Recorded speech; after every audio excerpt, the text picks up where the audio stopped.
সিনেমার একেবারে শুরুতে আমরা দুটো সাপকে দেখি, যার মাঝে একটা সাদা এবং অপরটা সবুজ। আর এই দুই সাপ আসলে দুই বোন। এরা দেখতে অনেক ইয়াং হলেও এদের বয়স 1000 বছরেরও বেশি। সাদা সাপটার নাম হলো সুজেন। এদের মাঝে একটা এবিলিটি আছে, এরা দুজন মানুষের রূপও নিতে পারে। একদিন এরা দুই বোন পাহাড়ের একটা ছেলেকে দেখতে পায়। এই ছেলেটার নাম হলো শিয়ান। সে এখানে বিভিন্ন ধরনের পাহাড়ি ফুল টেস্ট করছে। এটা দেখে সাপ দুটো অবাক হয়ে যায়, কারণ কোনো মানুষ ফুল খেতে পারে এটা তারা কখনোই জানতো না। কিন্তু আসলে শিয়ান এখানে তার বন্ধুদের সাথে বিভিন্ন ধরনের হার্ব কালেক্ট করার জন্য এসেছে, অর্থাৎ ঔষধি গাছ খোঁজার জন্য এসেছে। শিয়ান একাই একটা পাহাড়ের চূড়ায় ওঠার চেষ্টা করে, তখন সবুজ সাপটা সম্পূর্ণভাবে সাপে কনভার্ট হয়ে সেখানে এসে শিয়ানকে ভয় পাইয়ে দেয়। শিয়ান এই সাপটা দেখে এতটাই ভয় পায় যে সে পাহাড় থেকে নিচের নদীতে গিয়ে পড়ে। এটা দেখে সাদা সাপটা অর্থাৎ সুজেনের অনেক খারাপ লাগে। তার শিয়ানের জন্য অনেক খারাপ লাগছে, তাই তাকে বাঁচানোর জন্য মানুষের রূপ নিয়ে পানিতে ঝাঁপিয়ে পড়ে। এরপর তাকে সিপিআর দিয়ে তার জীবন বাঁচায়। এখন সুজেন শিয়ানের জীবন বাঁচানোর পর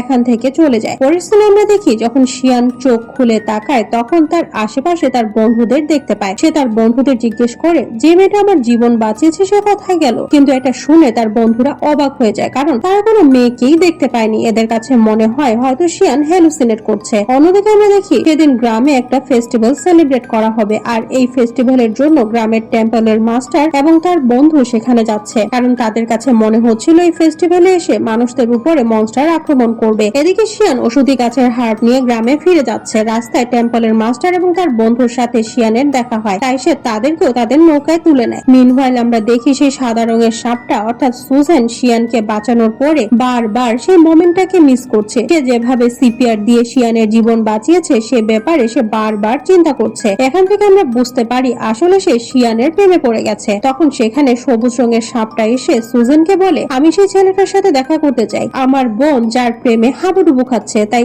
এখন এরা সেই গ্রামের ফেস্টিভ্যালে যায়। সেদিন রাতে মাস্টার এবং তার বন্ধু সেই মনস্টারদের সাথে লড়াই করার জন্য সম্পূর্ণভাবে প্রিপারেশন নিয়ে সেই গ্রামের ফেস্টিভ্যালে এসেছে, কারণ তারা নিশ্চিত ছিল যে কোনো সময় মনস্টার মানুষ এর উপরে আক্রমণ করবে। কিছুক্ষণ পরে আমরা দেখি এই ফেস্টিভ্যালে সবুজ রঙের সাপটা মাস্টারের বন্ধুর সাথে দেখা করে, কারণ সবুজ রঙের সাপটা তাকে অনেক পছন্দ করে আর সে তার সাথে বন্ধুত্ব করতে চায়। কিন্তু মাস্টারের বন্ধু বলে, আমি এখন তোমার সাথে কথা বলতে পারবো না, কারণ আমি এখানে মাস্টারের আদেশে মনস্টার ধরার জন্য এসেছি, কারণ আমি জানি মনস্টার যে কোনো সময় মানুষদের উপরে আক্রমণ করবে। কিন্তু সে জানে না এতক্ষণ ধরে সে যে মেয়েটার সাথে গল্প করছে বা বন্ধুত্ব করার চেষ্টা করছে সেও একজন মনস্টার। এমন সময় সবুজ রঙের সাপটা শিয়ানকে দেখতে পায়। সে তার কাছে যায় আর বলে, আমার বোন তোমাকে অনেক ভালোবাসে, সে তোমার সাথে দেখা করতে চায়। উত্তরে শিয়ান বলে, আমি তোমার বোনকে মোটেও চিনি না। এটা বলে সে এখান থেকে চলে যায়। কিন্তু তখন সবুজ রঙের সাপটা নদীতে ঝাঁপিয়ে পড়ে আর শিয়ানের নৌকাটা ধাক্কা দিয়ে তার বোনের কাছে নিয়ে যেতে শুরু করে। শিয়ান যখন সুজেনের কাছে আসে তখন সুজেন বলে, আমি তোমাকে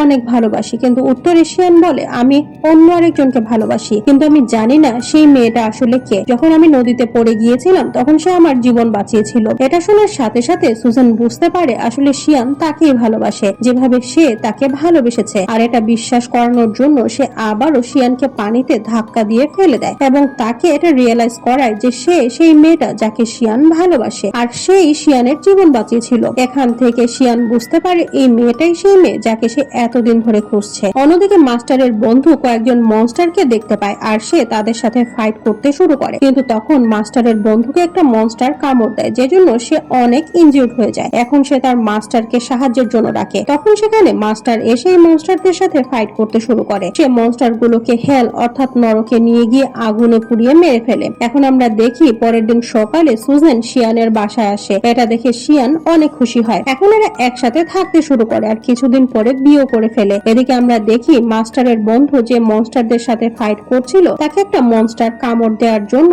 ধীরে ধীরে একটা মনস্টারে কনভার্ট হয়ে যাচ্ছে। এজন্য সে অনেক আপসেট হয়ে যায়। এখন তার কোনো কিছুই ভালো লাগছে না, কারণ এখন যদি সে মনস্টার হয়ে যায় তাহলে সেও মানুষদের ক্ষতি করার চেষ্টা করবে। তাই সে একটা নিরিবিলি জায়গায় গিয়ে নিজেকে শেষ করার চেষ্টা করে। কিন্তু তখন সেখানে সবুজ রঙের সাপটা চলে আসে। মাস্টারের বন্ধুকে জিজ্ঞেস করে, তুমি কেন এরকমটা করছো? তুমি প্লিজ এরকমটা করবে না। উত্তরে মাস্টারের বন্ধু বলে, আমি এখন ধীরে ধীরে মনস্টার হয়ে যাচ্ছি, আমি মানুষদের কোনো ক্ষতি করতে চাই না, তাই আমি নিজেকে শেষ করে দিতে চাই। এটা শুনে সবুজ রঙের সাপটা তার সত্য বলে দেয়। সে তার সাপের জিভ বের করে মাস্টারের বন্ধুকে দেখায় আর বলে, যদি তুমি মনস্টার হয়েও যাও তারপরেও কোনো সমস্যা নেই, আমিও তো একটা মনস্টার, কিন্তু আমি কোনো মানুষের ক্ষতি করিনি। অন্যদিকে আমরা মাস্টারকে গ্রামে ফিরে আসতে দেখে আর এখানে সে মনস্টারদের কিছু ভিকটিম দেখতে পায়। তারা এখন অনেক বিপদে আছে, তাই এদের সাহায্য করার জন্য শিয়ান প্রতিনিয়ত বিভিন্ন গাছটার সাহায্যে ওষুধ বানাতে থাকে। কিন্তু সুজেন জানে এই মানুষগুলোর কোনো অসুখ হয়নি, বরং তাদের উপরে মনস্টার আক্রমণ করেছে। এগুলো অনেক পাওয়ারফুল এবং ভয়ানক মনস্টার, তাই এরা শুধুমাত্র এসব ওষুধ দিয়ে মোটেও ঠিক হবে না। তাই সুজেন তার হাজবেন্ডের সাহায্য করার জন্য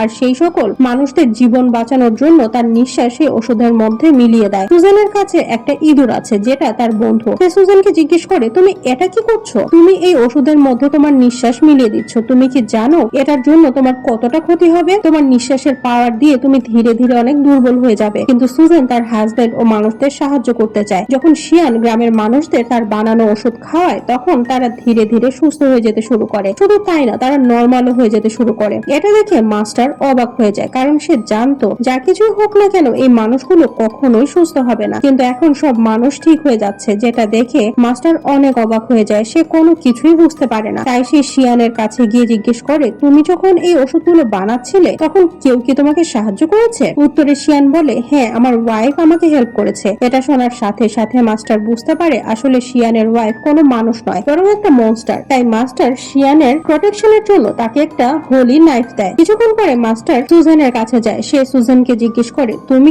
কেন এসব করছো? তুমি একটা মনস্টার হয়ে একজন মানুষকে বিয়ে করেছো। শুধু তাই না, তুমি মানুষের পৃথিবীতে মানুষের মতো করেই থাকছো। যাই হোক, আমি এখন তোমাকে কোনো কিছুই করছি না, তোমাকে ছেড়ে দিচ্ছি, কারণ তুমি একজন ভালো মনস্টার। তুমি শিয়ানকে ছেড়ে চলে যাও, তা না হলে তোমার সাথে ভালো হবে না। আমি তোমাকে শেষ করে দিব। এসব বলে মাস্টার সেখান থেকে চলে যায়। রাতে শিয়ান যখন বাসায় ফিরে আসে তখন সে একটা ওয়াইনের বোতল নিয়ে আসে। কিন্তু এটা কোনো সাধারণ ওয়াইন নয়, বরং এর ভেতরে ওষুধ মিক্স করা আছে, যাতে করে সাপ কামড় দিলে তার বিষের কোনো প্রভাব কোনো মানুষের উপরে না পড়ে। কিন্তু সুজেন তো একটা সাপ, তারপরেও শিয়ান তার ওয়াইফকে এই ওয়াইন খাইয়ে দেয়। কিন্তু এই ওয়াইন খাওয়ার পরে সুজেনের অদ্ভুত ফিল হচ্ছিল। তার শরীর ধীরে ধীরে খারাপ হতে শুরু করে। তাই সে একটা ঘরের ভেতরে ঢুকে দরজা আটকে দেয়। শিয়ান তাকে বারবার জিজ্ঞেস করে কেন এরকমটা করছে সে। শিয়ান বুঝতে পারে না সুজেন তার কোনো কথায় রাগ করেছে কিনা। কিন্তু এদিকে সুজেন নিজেকে কন্ট্রোল করতে না পেরে সাপে কনভার্ট হয়ে যায়। আর এখন সুজেনকে ধরার জন্য মাস্টার এখানে চলে এসেছে। এরা দুজন সামনাসামনি চলে আসে। এসব দেখে শিয়ান ভয় পেয়ে যায় আর মাস্টারের দেয়া সেই হোলি নাইফটা দিয়ে সুজেনের উপরে আক্রমণ করে, কারণ সে জানতো না এই সাদা রঙের সাপটা আসলে তার ওয়াইফ সুজেন। কিন্তু যখন সুজেনের গায়ে সেই ছুরিটার আঘাত লাগে তখন সে যেমন তেমন করে তার বোন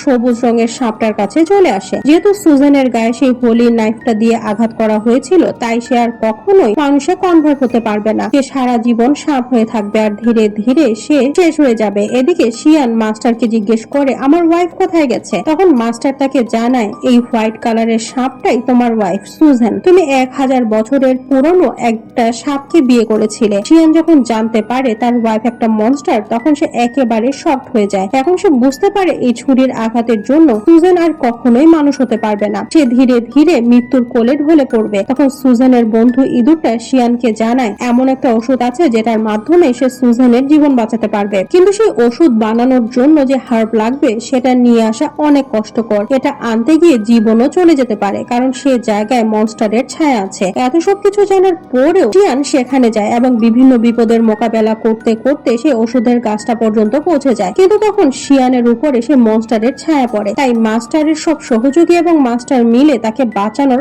অনেক চেষ্টা করে। এমন সময় সেই ইঁদুরটা ছুটে গিয়ে সেই গাছের শিকড়টা সুজেনের কাছে পৌঁছে দেয়, যাতে করে তার জীবন বেঁচে যায়। এখন সে আবারও মানুষের রূপ নিতে পারবে। সুজেন ঠিক হয়ে যাওয়ার সাথে সাথে সে মাস্টার এবং তার সহযোগীদের উপরে আক্রমণ করে, কারণ সে বুঝতে পেরেছে এরা সবাই মিলে শিয়ান এবং তাকে আলাদা করতে চাইছে। সুজেন যেমন তেমন করে শিয়ানকে একটা জায়গায় নিয়ে আসে। সে শিয়ানকে জিজ্ঞেস করে, তুমি কি ঠিক আছো? কিন্তু শিয়ান সবকিছু ভুলে গেছে, তার কোনো কিছুই মনে পড়ছে না। সে তার ওয়াইফ সুজেনকেও ভুলে গেছে। এটা দেখে সুজেন মাস্টারের কাছে গিয়ে বলে, তুমি আমার হাজবেন্ডের সাথে কি করেছো? সে আমাকে একেবারে ভুলে গেছে। অন্যদিকে আমরা দেখি কিছুক্ষণের মাঝে শিয়ান এর সবকিছু মনে পড়ে যায়। সে একেবারে নর্মাল হয়ে গেছে। কিন্তু যেহেতু সুজেন একটা মনস্টার, তাই মাস্টার তার পাওয়ার ইউজ করে একটা বিশাল বড় প্রাসাদ বানিয়ে সুজেনকে সেটার ভেতরে চিরদিনের জন্য বন্দী করে রাখে। এই প্রাসাদ থেকে বের হওয়া একেবারেই অসম্ভব। কিন্তু শিয়ান সে প্রাসাদের সামনে তার ওয়াইফের প্রতীক্ষা করতে করতে সারা জীবন কাটিয়ে দেয়। এদিকে মাস্টারের বন্ধু একজন মনস্টারে কনভার্ট হয়ে গেছে, কিন্তু সে কারো কোনো ক্ষতি করে না আর সে সারা জীবন মাস্টারের সাথেই থেকে যায়। এটা দেখে এই সিনেমাটা এখানেই শেষ হয়ে যায়। তো কেমন লাগলো দ্য সর্সারার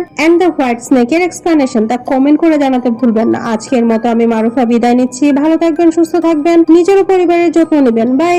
আমার শুরু হয় একজন বৃদ্ধকে দেখিয়ে, যার নাম মেলার। তার অনেক মন খারাপ, কারণ তার গ্র্যান্ডসন মারা গেছে। তার গ্র্যান্ডসন মারা যাওয়ার কষ্ট তো তার ছিলই, তার সাথে তার মেয়ের জন্য তার এখন টেনশন হচ্ছে। সে তো একজন মা, সে এই কষ্টটা কিভাবে সহ্য করবে? তাই সে তার সাথে দেখা করার জন্য তার কাছে যায়। কিন্তু এখানে এনা তার ফিলিংস তার বাবার সাথে শেয়ার করে না, বরং এমন বিহেভ করছিল যেন কোনো কিছুই হয়নি। সে তার বাবার জন্য নাস্তা বানিয়ে অফিসের জন্য বের হয়ে যায়। হোটেলে আসার পরেও তার কলিগেরা তার সাথে কষ্ট শেয়ার করার চেষ্টা করে, কিন্তু সেখানে এসেও কারোর সাথে সে কথা বলে না। আর এদের সাথে এমন বিহেভ করে যেন কোনো কিছুই হয়নি, সবকিছু একেবারে নর্মাল আছে, সে একেবারে ঠিক আছে। পরের সিনে আমরা দেখি একজন বৃদ্ধার ওয়াইফ মারা গেছে, তাই তার পারমিশনে এখন তার ওয়াইফকে কবর দেওয়ার জন্য নিয়ে যাচ্ছে। তার ওয়াইফ মারা যাওয়ার ফলে সে এখন অনেক একা হয়ে গেছে। অন্যদিকে আমরা একটা ফ্যামিলিকে দেখি, যেখানে হাজবেন্ডের নাম ডেভিড এবং তার ওয়াইফের নাম হলো এভা। তাদের দুজন বাচ্চা আছে, আর এটা একটা অনেক হ্যাপি ফ্যামিলি। তারা তাদের সুখ দুঃখ একসাথে ভাগাভাগি করে নেয়। আজকে ডেভিডের ছেলের বার্থডে। এরা সবাই ডিসাইড করে যখন কাজ থেকে ফিরে আসবে তখন তারা ধুমধাম করে বাচ্চাটার বার্থডে সেলিব্রেট করবে। এই প্ল্যান করার পরেও এভা এবং ডেভিড তারা তাদের কাজের জন্য রওনা হয়ে যায়, কিন্তু তারা জানে না তারা আজকে যা প্ল্যান করেছে তা কখনোই পূরণ হবে না, কারণ বিধাতা তাদের জন্য অন্য প্ল্যান করে রেখেছে। যখন এরা একটা টানেলের ভেতর দিয়ে যায় তখন এভার গাড়ি অ্যাক্সিডেন্ট হয়, আর এর ফলে এভা সেখানেই শেষ হয়ে যায়। এটা জানার পরে তার সম্পূর্ণ ফ্যামিলি একেবারে শকড হয়ে যায়। এরা সবাই অনেক কষ্ট পাচ্ছে। ডেভিড এখনো হসপিটালে আছে। এই রাতটা যেন একেবারেই কাটতে চাইছে না। আর এই রাতের অন্ধকারে আমরা একটা অনেক লাউড শব্দ শুনতে পাই। এই শব্দটা এতটাই জোরালো ছিল যে সেখানে থাকা সব জীবিত মানুষদের কানের পর্দা ফেটে যাওয়ার জোগাড় হয়েছে। আর যখন এই শব্দটা হয় তখন সারা পৃথিবীর লাইট একসাথে ফ্লিকার করতে থাকে। এর সাথে সাথে সেখানে থাকা সব পাখিও উড়ে যায়। আর যেখানে এনা দাঁড়িয়ে ছিল সেখানে হঠাৎ করে ফ্যানটা খুলে নিচে পড়ে যায়, কিন্তু সৌভাগ্যবশত এনা বেঁচে যায়। এনার বাবা যে তার গ্র্যান্ডসনের গ্রেভের কাছে গিয়েছিল সেই শব্দটা শুনে অজ্ঞান হয়ে যায়। যখন তার জ্ঞান ফিরে আসে তখন সে কবরের ভেতর থেকে একটা শব্দ শুনতে পায়। তার কাছে মনে হচ্ছিল হয়তো তার গ্র্যান্ডসন জীবিত আছে, তাই সে এটা চেক করার জন্য কবর খুঁড়তে শুরু করে। তার গ্র্যান্ডসন জীবিত আছে কিনা সেটা তো আমাদের দেখানো হয় না, কিন্তু আমরা মিলারের অবাক এবং বিস্মিত মুখ দেখতে পাই। অন্য সিনে আমরা সেই বৃদ্ধাকে দেখি যার ওয়াইফ কিছু সময় আগে শেষ হয়ে গেছে এবং তাকে কবর দেয়া হয়েছিল। তার ওয়াইফকে ছাড়া তার অনেক একা লাগছিল। সে তাকে এতটাই মিস করছিল যে কান্না করছিল, কিন্তু তখন সে হঠাৎ করে তার বাসার বাইরে একটা শব্দ শুনতে পায়। যখন সে চেক করার জন্য যায় তখন সে অবাক হয়ে যায়, কারণ বাইরে তার ওয়াইফ দাঁড়িয়ে আছে। সে তার চোখকে বিশ্বাস করতে পারছিল না, তাই সে তার ওয়াইফকে জড়িয়ে ধরে। এদিকে হসপিটালে ডেভিড তার ওয়াইফ মারা যাওয়ার জন্য কান্না করছিল, কিন্তু তখন হঠাৎ করে সে ফিল করে এভা তার হাত নাড়াচ্ছে। এটা দেখে সে অবাক হয়ে যায় আর ছুটে গিয়ে ডক্টরকে ডেকে নিয়ে আসে। যখন ডক্টর এখানে আসে তখন তারা দেখে এভা বেঁচে আছে, কিন্তু তার হার্টবিট অনেক কম, যেটা দেখে ডক্টর শকড হয়ে যায়। ডেভিড বাসায় ফিরে এসে তার বাচ্চাদের এসব কথা জানায়। সে জানায় প্রথমে তাদের মা মারা গিয়েছিল, কিন্তু এখন আবার জীবিত হয়ে গেছে। আর ডক্টর বলেছে তার হার্টবিট অনেক কম, তাই ডক্টর তাকে অবজারভেশনে রেখেছে। ডক্টর এটা এক্সপ্লেন করতে পারছে না যে হঠাৎ করে কিভাবে সে জীবিত হয়ে গেল। অন্যদিকে আমরা এনাকে দেখি যার ছেলে মারা গিয়েছে, আর সে নিজের কষ্ট নিজের ভেতরে রেখে রেখে অনেক ক্লান্ত হয়ে গেছে। সেই কষ্ট আর সহ্য করতে পারছিল না, তাই বাথরুমে গিয়ে অনেক জোরে চিৎকার করে কান্না করে। আর এখন সে ডিসাইড করে সে নিজেকে শেষ করে দিবে, সে আর এই পৃথিবীতে থাকবে না। তাই সে একটা প্লাস্টিক রেপ তার মুখের উপরে পেঁচিয়ে নেয়, কিন্তু এনা নিজেকে শেষ করার আগে সেখানে তার বাবা চলে আসে এবং তাকে বাঁচায়। আসলে এনার বাবা তার ছেলেকে কবর থেকে বের করে এনেছে। সে এখন জীবিত আছে, আর এই কথাটা বলার জন্য সে এখানে এসেছিল। সে এনার হাত ধরে তার ছেলের রুমে নিয়ে আসে, আর এখানে সেও তার ছেলেকে জীবিত দেখে অনেক খুশি হয়। কিন্তু আমরা ভিউয়াররা বুঝতে পারি এখানে যেসব মৃত মানুষেরা জীবিত হয়েছিল তারা খুবই অদ্ভুত দেখতে এবং খুব অদ্ভুত ভাবে বিহেভ করছিল। এভা কার অ্যাক্সিডেন্টের পরে জীবিত হয়েছে এবং সেভাবেই আছে যেরকমটা সে কার অ্যাক্সিডেন্টের পরে ছিল। আর সেই বৃদ্ধা যে মারা গিয়েছিল সে একদিন আগে মারা যাওয়ার কারণে তার শরীর খুব একটা বেশি খারাপ হয় না, অর্থাৎ ডিকম্পোজ হয়নি, শুধুমাত্র তার চোখ ডিকম্পোজ হয়ে গেছে। এদিকে এনার ছেলে অনেক আগে মারা গিয়েছিল, তাই তার শরীর অনেকখানি পচে গেছে আর তার শরীর থেকে খুব বাজে স্মেল আসছে। যখন তার নানা তাকে বাসায় নিয়ে আসে তখন সে তাকে ভালো করে গোসল করায়, কিন্তু তারপরেও ছেলেটার শরীর থেকে গন্ধ আসা বন্ধ হয় না। তখন এনা তার বাবাকে বলে আমাদের এখন একে নিয়ে হসপিটালে যাওয়া উচিত, কারণ তার অবস্থা খুব একটা বেশি ভালো নয়। কিন্তু এনার বাবা এতে রাজি হয় না। সে বলে না, আমরা একে হসপিটালে নিয়ে যেতে পারবো না, কারণ কবর খুঁড়ে কাউকে বের করে নিয়ে আসা ইল্লিগাল, আর আমরা আমরা ইল্লিগালি কবর খুঁড়ে তাকে বের করে এনেছি। এছাড়াও ডক্টর যদি জানতে পারে যে তোমার ছেলে মারা গিয়েও আবার এতদিন পরে জীবিত হয়ে গেছে, তাহলে তারা একে নিয়ে এক্সপেরিমেন্ট করবে। যখন এরা কথা বলছিল তখন হঠাৎ তাদের দরজায় নক হয়। এখানে পুলিশ এসেছে আর এনার মৃত ছেলের ব্যাপারে জিজ্ঞেস করে, কারণ এদের সন্দেহ হচ্ছিল যে হয়তো এনার বাবা কবর খুঁড়ে বাচ্চাটাকে বের করে এনেছে। কিন্তু এনা এর কোনো উত্তর দেয় না। পুলিশ এনার মন খারাপ এবং খারাপ অবস্থা দেখে এখান থেকে চলে যায়। যাই হোক, এই রাতটা পার হয়ে যায়। পরের দিন সকালে প্রত্যেকটা নিউজ চ্যানেলে দেখানো হয় যে শুধু এই 3 জন মানুষ নয়, বরং সারা পৃথিবীতে রিসেন্টলি মারা যাওয়া অনেক মানুষ ফিরে এসেছে। অনেক মানুষ তাদের নিজেদের কবর খুঁড়ে নিজেই বের হয়ে এসেছে, আর অনেককেই তাদের কবর খুঁড়ে বের করে আনা হয়েছে। আর যতগুলো মানুষ জীবিত হয়ে ফিরে এসেছে সবার অবস্থা প্রায় একই রকমের ছিল। এদের মাঝে না আছে কোনো ইমোশন, না এরা কোনো কথা বলছে। শুধু তাই না, এরা কোনো কিছু খাচ্ছিল না। আর এখান থেকে আমরা বুঝতে পারি এতগুলো মৃত মানুষের ফিরে আসা মোটেও কোনো কোইন্সিডেন্স নয়। এটা নিশ্চয়ই গতকালের সেই শব্দের সাথে রিলেটেড, যেটা গতকাল রাতে সবাই শুনতে পেয়েছিল। এদিকে পুলিশ জানতে পারে যে এনার ছেলেকে তার বাবা কবর খুঁড়ে বের করে এনেছে। তাই এনা তার বাবাকে বলে, বাবা এদিকের সিচুয়েশন যতক্ষণ না শান্ত হচ্ছে আমাদের আইল্যান্ডে গিয়ে থাকতে হবে। আর এই আইল্যান্ড এনাদের একটা রিক্রিয়েশনের জায়গা। এখানে তাদের একটা ছোট্ট বাসা আছে যেখানে আগে এরা ছুটি কাটানোর জন্য আসতো। এখন এরা বাচ্চাটাকে নিয়ে আইল্যান্ডে চলে আসে। অন্যদিকে আমরা সেই 2 বৃদ্ধা মহিলাকে দেখি যার মাঝে একজন জীবিত হয়ে ফিরে এসেছে। যখন তার ওয়াইফ জীবিত হয়ে ফিরে আসা মহিলাটাকে খাবার খাওয়া ছিল, তখন সে খাবার খাওয়ার বদলে তার ওয়াইফের উপরে আক্রমণ করে। আর এই জিনিসটা বৃদ্ধাকে অবাক করে দেয়। এখন সে বুঝতে পারে সামনে যে ওল্ড লেডি বসে আছে সে মোটেও তার ওয়াইফ নয়, কিন্তু তারপরেও সে তাকে ছাড়ে না, বরং তার সাথে টাইম স্পেন্ড করতে থাকে। এদিকে এনা তার ছেলের সামনে তার প্রিয় খেলনা গাড়ি রাখে। এনা এবং তার বাবা এই গাড়িটা রিমোট কন্ট্রোলের সাহায্যে চালাচ্ছিল, কিন্তু তারপরেও ছেলেটা কোনো রিয়েকশন দেয় না। সে না হাসে, না এক্সাইটেড হয়, না অন্য কিছু করে। এটা দেখে এনা এবং তার বাবা চিন্তিত হয়ে পড়ে। সন্ধ্যায় এনার বাবা যখন পানি আনার জন্য যায় তখন আমরা তার পেছনে আরেকজন মৃত মানুষকে দেখি যে তার পিছু করছিল। আর এই লোকটা দেখতে খুবই ভয়ানক ছিল। তাকে দেখে মনে হচ্ছিল যেন সে অনেক আগে মারা গেছে, কারণ তার শরীর অনেকটাই পচে গেছে। সে এনার বাবাকে এমন করে দেখছিল যেন সে তাকে মেরে খেয়ে ফেলবে। অন্য সিনে আমরা দেখি এভার বাচ্চারা এভার সাথে দেখা করতে আসে, কিন্তু এভা না এদের চিনতে পারে না দেখতে পাচ্ছে। এখানে এভার ছেলে এভাকে এক্সাইটেড হয়ে তার রেবিট দেখায়, যেটা তার বাবা তাকে তার বার্থডেতে গিফট করেছিল। তার ছেলেকে কোনো কিছুই না বলে এভা তার খরগোশটাকে কেড়ে নিয়ে একেবারে মেরে ফেলে। আর এটা দেখে এভার বাচ্চাদের সাথে সাথে তার হাজবেন্ডও ভয় পেয়ে যায়। এভার মেয়ে বুঝতে পারে যে মহিলাটা তাদের সামনে বসে আছে সে তাদের মা নয়, বরং অন্য কিছু। এদিকে আমরা আইল্যান্ডে দেখি যেখানে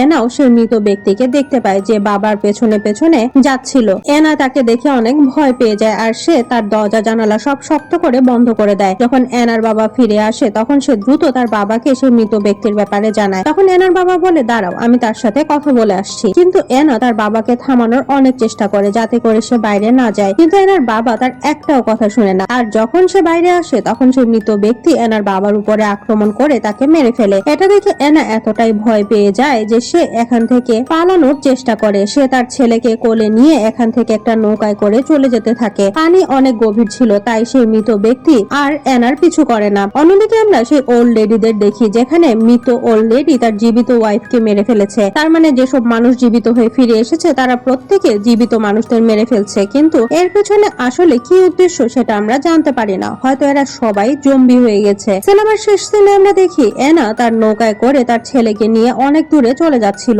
এখন সেও বুঝতে পেরেছে তার সাথে যে আছে সে আর যা কিছুই হোক না কেন তার ছেলে নয়, সে অন্য কিছু। তাই এনা তার ছেলেকে শেষবারের মতো জড়িয়ে ধরে আর তাকে পানিতে ফেলে দেয়। এখন সে বাস্তবতা অ্যাকসেপ্ট করে নেয়, যেটা পরম প্রকৃতি তার কাছ থেকে নিয়ে নিয়েছিল সেটা আবারও সে প্রকৃতিতেই ফিরিয়ে দেয়। এর ফলে তার জীবন বেঁচে যায়। আর এটা দেখে আমরা একটা শিক্ষা পাই যে নিজের পরিস্থিতি যত দ্রুত অ্যাকসেপ্ট করে নেবে সে ততই এই পৃথিবীতে সেফলি সার্ভাইভ করতে পারবে। যেটা চলে যায় সেটা কখনোই আর ফিরে আসে না। আর যারা হারিয়ে যাওয়া জিনিসের আকর্ষণ ছাড়তে পারে না তারা কখনোই সার্ভাইভ করতে পারবে না। ঠিক তেমন ভাবে যেমনটা সেই ওল্ড লেডির সাথে হয়েছে। আর এর সাথে এই সিনেমাটা এখানেই শেষ হয়ে যায়। তো কেমন লাগলো হ্যান্ডলিং দ্য আনডেড সিনেমাটির এক্সপ্লানেশন তা অবশ্যই কমেন্ট করে জানাবেন। আজকের মতো আমি মারুফা বিদায় নিচ্ছি। ভালো থাকবেন, সুস্থ থাকবেন, নিজের ও পরিবারের যত্ন নেবেন। বাই।